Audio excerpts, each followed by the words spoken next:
Once upon a time, there was an emperor who was as rich as only emperors can be. He was a good ruler, just and peace-loving, and was much loved by his people.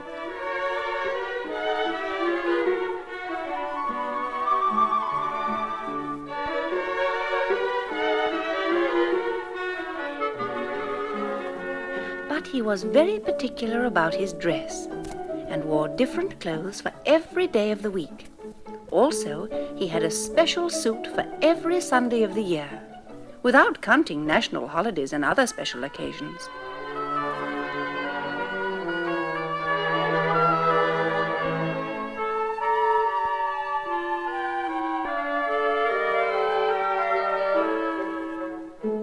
Dressing up was his great interest, and 3/4 of his days were taken up by his fittings. One day, 2 foreigners appeared at the palace and asked to be received by His Majesty.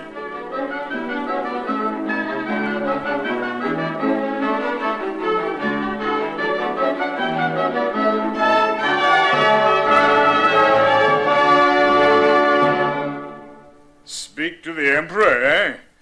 Certainly, gentlemen, you can speak to the Emperor, provided you've got a good enough reason, because His Majesty is a very busy Emperor and doesn't just receive anyone. Guard, we have the best reason in the world. We are weavers. And we can weave a material, A marvelous material. of which only we know the secret. It seemed to us that the Emperor Who we know appreciates beautiful things. would care to have a suit of this material. Gentlemen, excuse me. I was afraid that perhaps you'd come about some question of government or politics. But since it's a matter of clothes, follow me, please.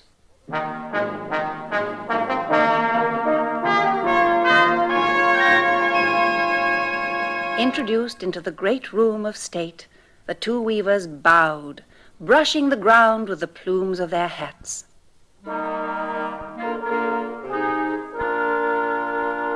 Well, gentlemen, to the point, if you please. It appears you have brought me some extraordinary material. Where is it? Sire, forgive us.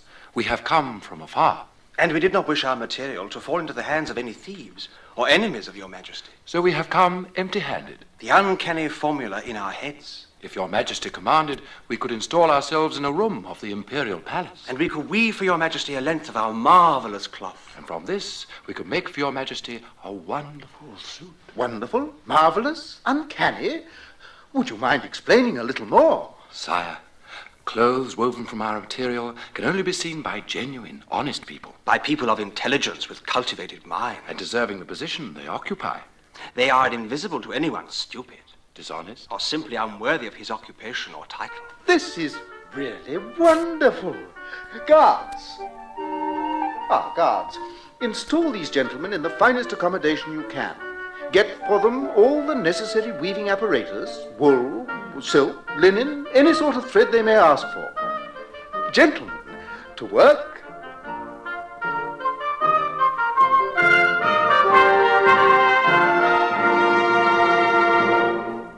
The 2 weavers had the wool and silk brought up to them, and gold and silver thread as well.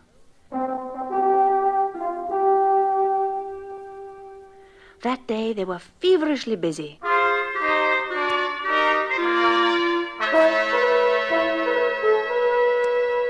The next day, the Emperor asked his Prime Minister to go and see how the weavers' work was getting on, and to report to him about it.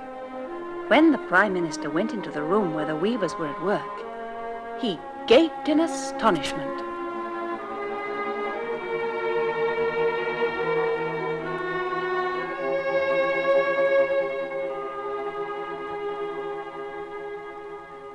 But there is nothing on your machine. The bobbins are empty. All I can see is your hands moving in the air. Poor fellow. Never say that to the Emperor. You'll be lost. Dismissed. Dishonored. And who knows, perhaps even hanged. Have you forgotten that this is magic material? Forgive me, Prime Minister, but you're not stupid, are you? That would be impossible. Or dishonest? That would be unbelievable. Yes, gentlemen. I can see very well. Oh, what marvelous colors. This design. Oh, what taste. Gentlemen, my congratulations. The Emperor, I know, will be thrilled.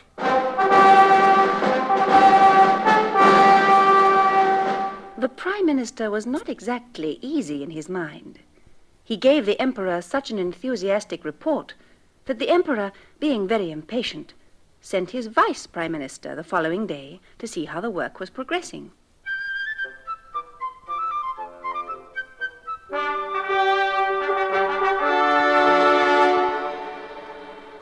This particular minister saw no more than the other minister, but on his mind were a number of troublesome matters. He could not afford to lose face.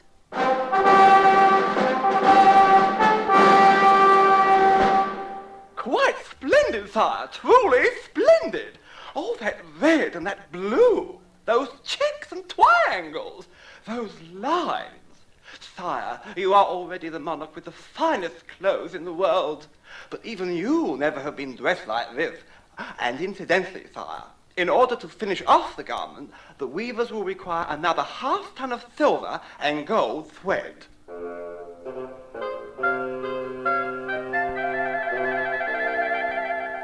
And soon the great day arrived. The following Sunday, which was also the birthday of His Majesty, and thus the most special of special occasions, the two weavers made their way to the Emperor's private chambers.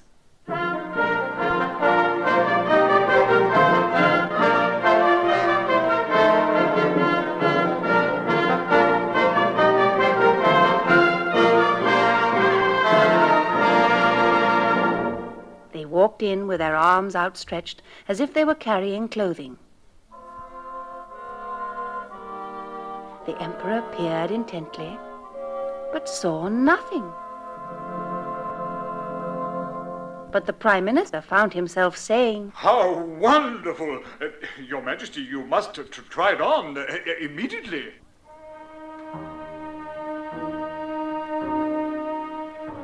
The Emperor felt very unhappy. The two weavers moved around him, removing his dressing gown and then his vest. Then they went through the movements of fitting the sleeves of his new clothes, of pulling down the tails of his coat, of smoothing out the shoulders and the lapels.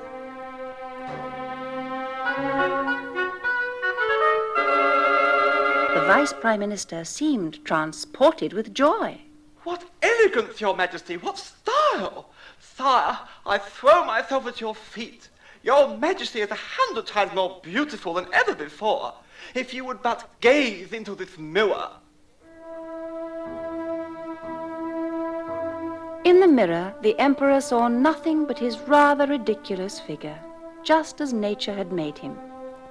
But as the entire population were now aware of the extraordinary qualities of this marvelous material, he could do nothing but agree. And it was with a heavy and chilled heart that he congratulated the two weavers.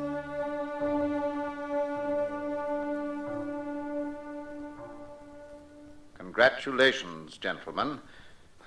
My compliments. I must now review the army and show myself to my subjects.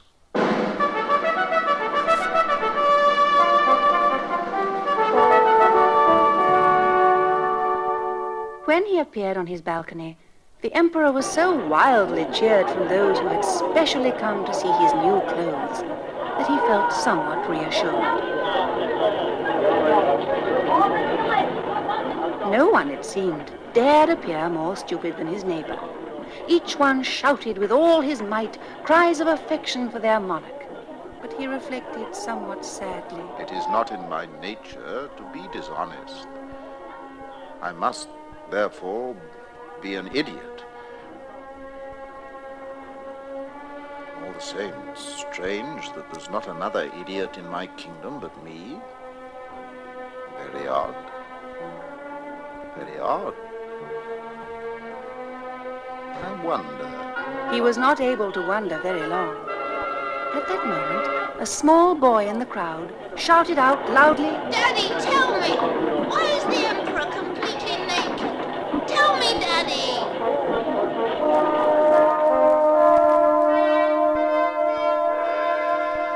Now this little boy was undoubtedly both intelligent and good.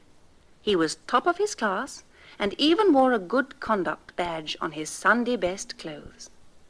The emperor retreated quickly into the palace, while in the crowd a rumor spread and grew. The emperor is completely naked. Completely naked!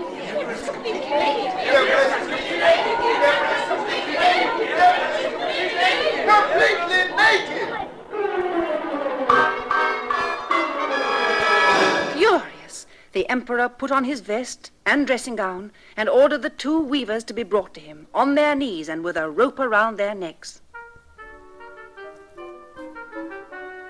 But, understandably, the 2 jokers had disappeared, taking with them a small fortune in gold and silver thread. As for the emperor, he swore that in future he wouldn't believe anything unless he had seen it first with his very own eyes.